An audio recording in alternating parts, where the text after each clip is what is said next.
আনন্দ তো সবারই ভালো লাগারই কথা, এবং আমারও অনেক বেশি ভালো লাগছে যে আমি আমার পুরনো সাথীদের সাথে, একটু ভয় লাগছে যে এতদিন শুধু ওরা আমার সাথী ছিল, এবং আমি মনে করি এখন আমার অনেক বড় একটা দায়িত্ব এসে গেল। সে দায়িত্ব আমি কিভাবে পালন করব সেটার জন্য আমি বেশি চিন্তিত। তবে আনন্দ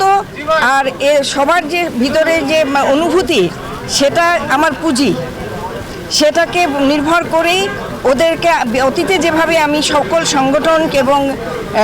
মানে সৈয়দপুর জেলা বিএনপির সঙ্গে আমি আমার এলাকায় কাজ করেছি, আরও বিপুল উৎসাহ উদ্দীপনা নিয়ে যখন একটা কিছু মানে আমি অ্যাচিভ করেছি এবং আমার ভাগ্যে জুটেছে, আমার প্রধানমন্ত্রী,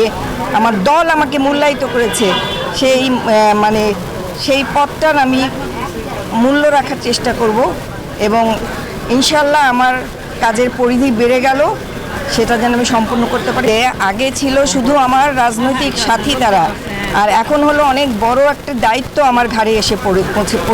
পড়েছে। যেহেতু আমাদের এখানে নীলফামারী বিশেষ করে আমরা একটি আসনও পাইনি, এবং আমার দল আমাকে নিশ্চয়ই মনে করেছে যে আমি এই দায়িত্ব পালন করতে পারবো, সেই জন্য আমাকে এই দায়িত্বটা দেওয়া হয়েছে। ইনশাল্লাহ আমি চেষ্টা করব সকলকে নিয়ে দেশের জনগণের, আমার দলের সকলের উন্নয়ন সাধন করার জন্য, সবাইকে নিয়ে